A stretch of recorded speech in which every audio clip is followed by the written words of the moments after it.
Hello everyone, आज बात करते हैं रतन टाटा जी के होरोस्कोप के बारे में। उनका डाटा जो मैंने लिया है वो लिया है astrosage.com से।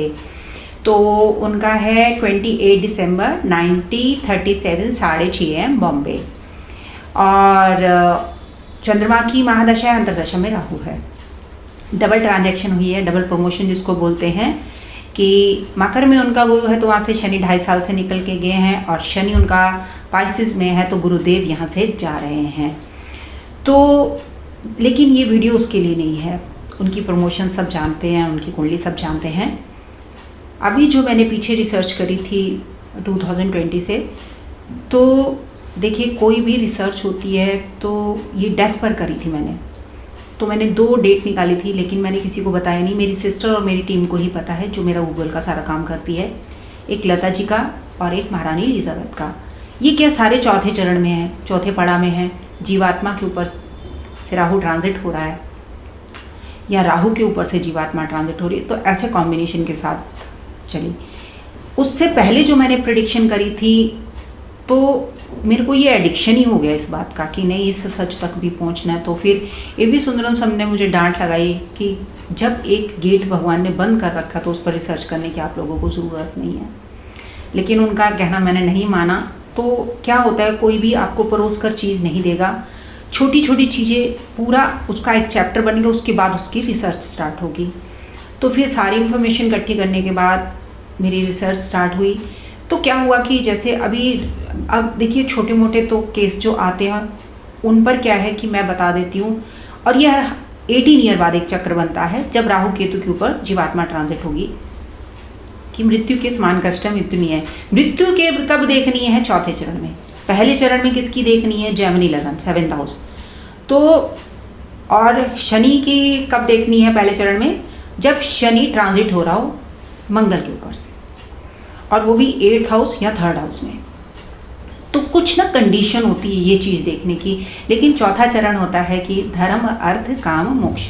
लेकिन यहाँ पर कोई मुझे नेगेटिव कमेंट नहीं चाहिए। ये बात रिसर्च की है और अलर्ट करने की है। ऐसा नहीं कि कोई इंटेंशन लेके बैठा है। और ये सत्यता है कि जो दुनिया में आया है उसको जाना पड़ेगा, ये यथार्थ है। तो अब रिसेंट सारे जितने सेलिब्रिटीज़ गए, जैसे ऋषि कपूर, उसके पीछे एक और भी थे, तो दैट इज़ खान, सुशांत सिंह राजपूत, अभी तो निशा शर्मा।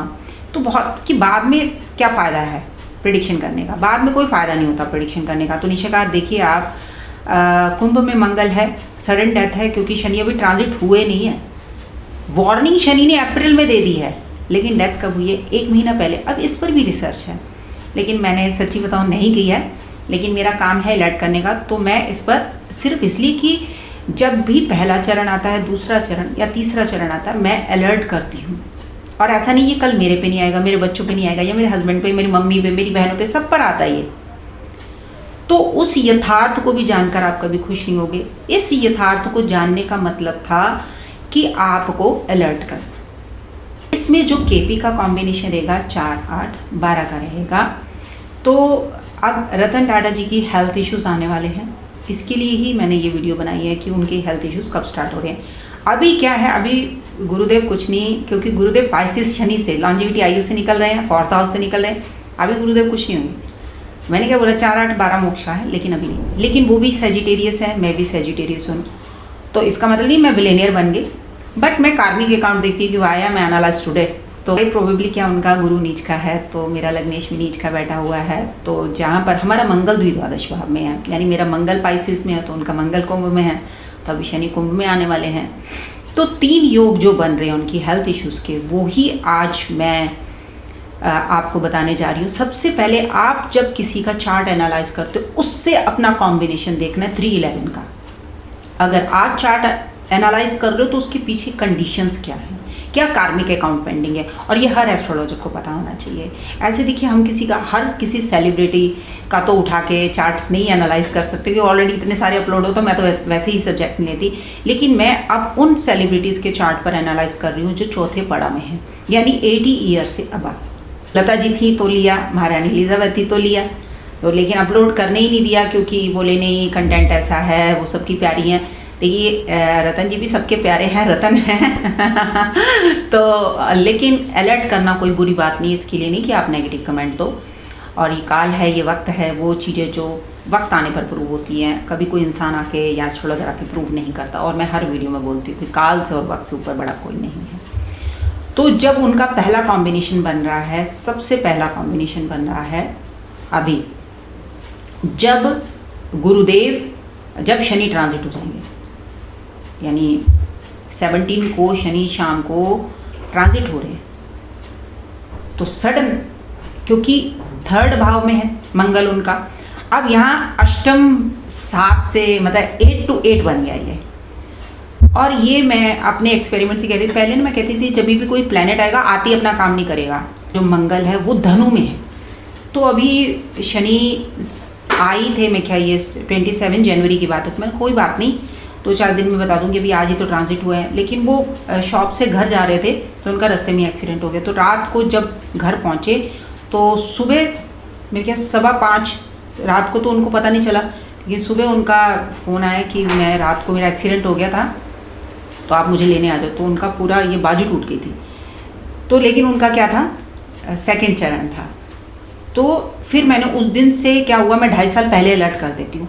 अगर अलर्ट करती हूँ ना तो डांट भी मैं ही खाती हूँ, गाली भी मैं ही खाती हूँ कि आप हमें डरा रहे हो। कोई या प्लैनेट, ये लिखा हुआ है शास्त्रों में, कोई क्यों डराएगा आपको।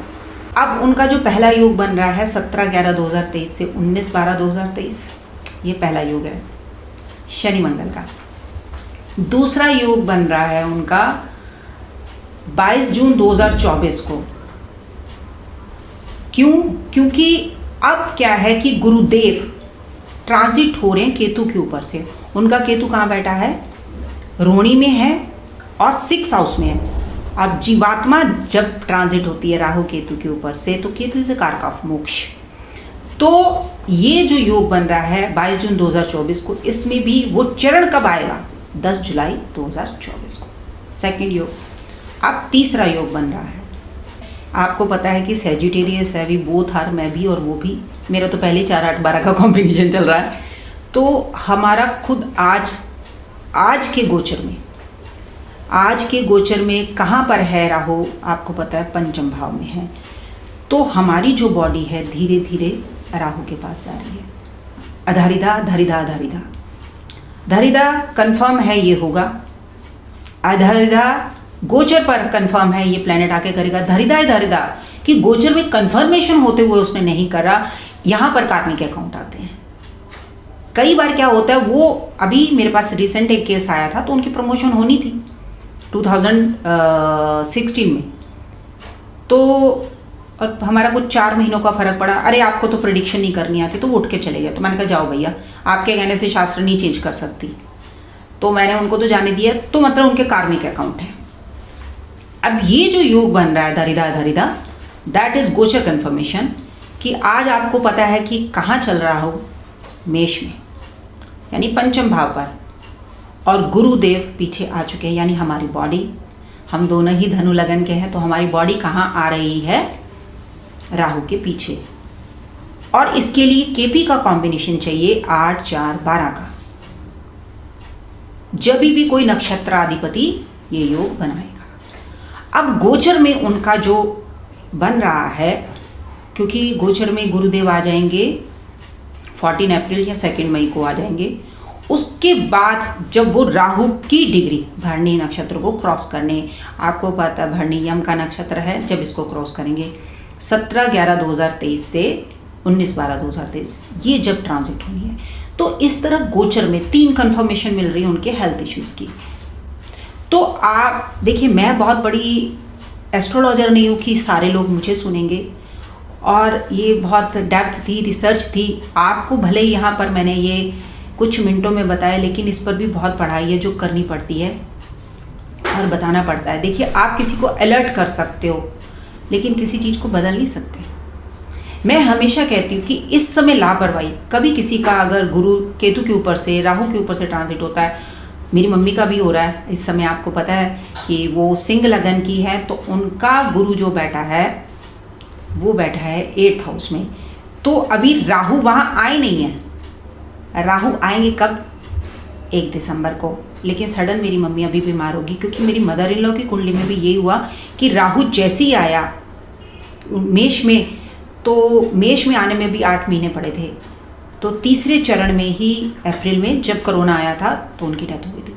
तो मैं बड़ा ना, अब इन चीज़ों को पहले ही आप बता के चलो, मैं वेट करती हूँ उस चरण का, मैं वेट नहीं अब करती, मैं पहले ही क्लियर कर देती हूँ कि इस समय पर मैं वो 18 मंथ दे देती हूँ कि आपकी तबीयत ख़राब रहेगी, क्योंकि ना फिर वो चरण ढूंढना, वो डिग्री क्रॉस करना बड़ा मुश्किल है ये काम तो, और मैं देखना भी नहीं चाहती, मैं सच बताऊँ तो मैं कुछ चीज़ें देखना नहीं चाहती, जबकि अब देखिए पढ़ चुके हैं तो वो पता है, लेकिन देखना कोई भी नहीं चाहता।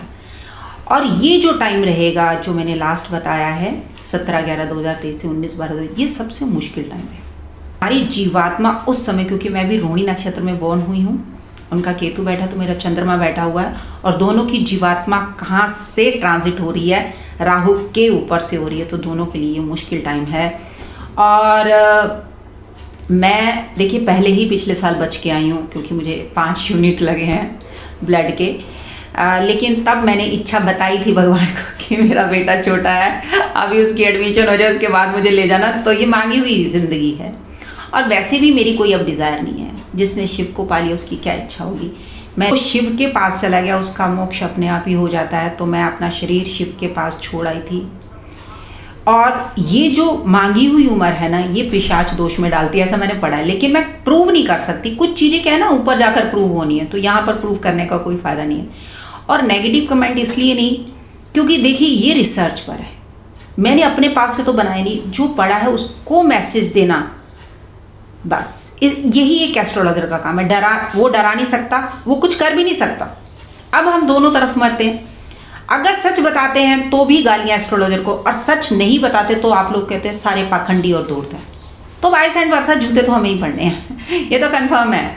लेकिन मेरी लड़ाई हमेशा सच के लिए रही है कि क्या कर लेगा कोई, ज़्यादा से ज़्यादा आके गोली मार लेगा या नेगेटिव कमेंट दे देगा, लेकिन उस चीज़ के लिए ये बॉडी, जो शरीर मैं शिव के पास छोड़ाई, तो ये तैयार है। शरीर को गाली लगती नहीं है। तो अभी मैंने एक मूवी देखी थी आदि शंकराचार्य, साउथ की मूवी थी, तो उसमें बहुत अच्छी बातें बताई हुई थी, तो वो मेरे माइंड में क्लिक कर गई, तब मैंने ये वीडियो बनाने की सोची। अदरवाइज़ मैंने अभी तक ये कंटेंट लिया नहीं है, that is very sensitive content, क्योंकि हो जाता है जब डेथ हो जाती है तो कहते हैं आप लोगों तो बाद में अपलोड करते हो, लेकिन इस बार मैंने कंटेंट ऐसे लिए पहले अपलोड कर रही हूँ, और ये होगा, इसको कोई रोक नहीं सकता, क्योंकि अगर first second third event 3 event बन रहे गोचर में, तो उसको कोई ब्रह्मांड में काट नहीं सकता। इसी तरह आप सच से जुड़े, मेरे चैनल से जुड़े। अब शनि जाते जा रहे हैं, आपको पता है उनका एंट्री हो जाएगा 17 को, तो शनि जीवात्मा को छोड़कर कहाँ जा रहे हैं, मंगल। तो मंगल इज़ अ कारका ऑफ सडन, क्योंकि फास्ट प्लैनेट है और शनि एक स्लो प्लैनेट है, तो जब ये होते हैं तो सडन होता है जो भी होता है, जो कि तुनिशा शर्मा की कुंडली में आप देख चुके हो। लेकिन किसी की इंटेंशन गलत नहीं होती, सिर्फ हम कॉम्बिनेशन पढ़ के बैठे हैं और हमें हमारा काम पता है आपको अलर्ट करना। लेकिन आप मेरे चैनल को शेयर करें, सब्सक्राइब करें, डॉक्टर किरण पावा। और मेरी लड़ाई सच के साथ है, आप सच को सुनने के लिए हमेशा तैयार रहिए। अच्छा तो सारे बताते हैं, अभी किसी चैनल के ऊपर 5-6 एस्ट्रोलॉजर इकट्ठे हो, ये होने वाला महाराशि परिवर्तन, ये मुझे आधी कैलकुलेशन तो पता ही लग जाती है कि क्या होने वाला है। किसी के पास डेट ऑफ बर्थ टाइम है नहीं, कुछ पता है नहीं, तो बस सब खुश हो लेते हैं, टैरो से सब खुश हो लेते हैं। देखिए खुश नहीं होना, हमको भगवान ने सबसे ऊपर जो बुद्धि दी है ना, उसका यूज़ करके इस चीज़ से कैसे हम निकल सकते हैं, यही है एस्ट्रोलॉजी। कर्म को नहीं काट सकते आप। इसी सच के साथ आज का टॉपिक हम ख़त्म कर रहे हैं। अगली बार मिलते हैं एक नए सच के साथ। अगली बार जो मिलेंगे ना, किसी भ्रम को तोड़ने के लिए, लेकिन मृत्यु भ्रम नहीं है, मृत्यु सत्य है। एस्ट्रोलॉजर किरण पावा, बाय बाय।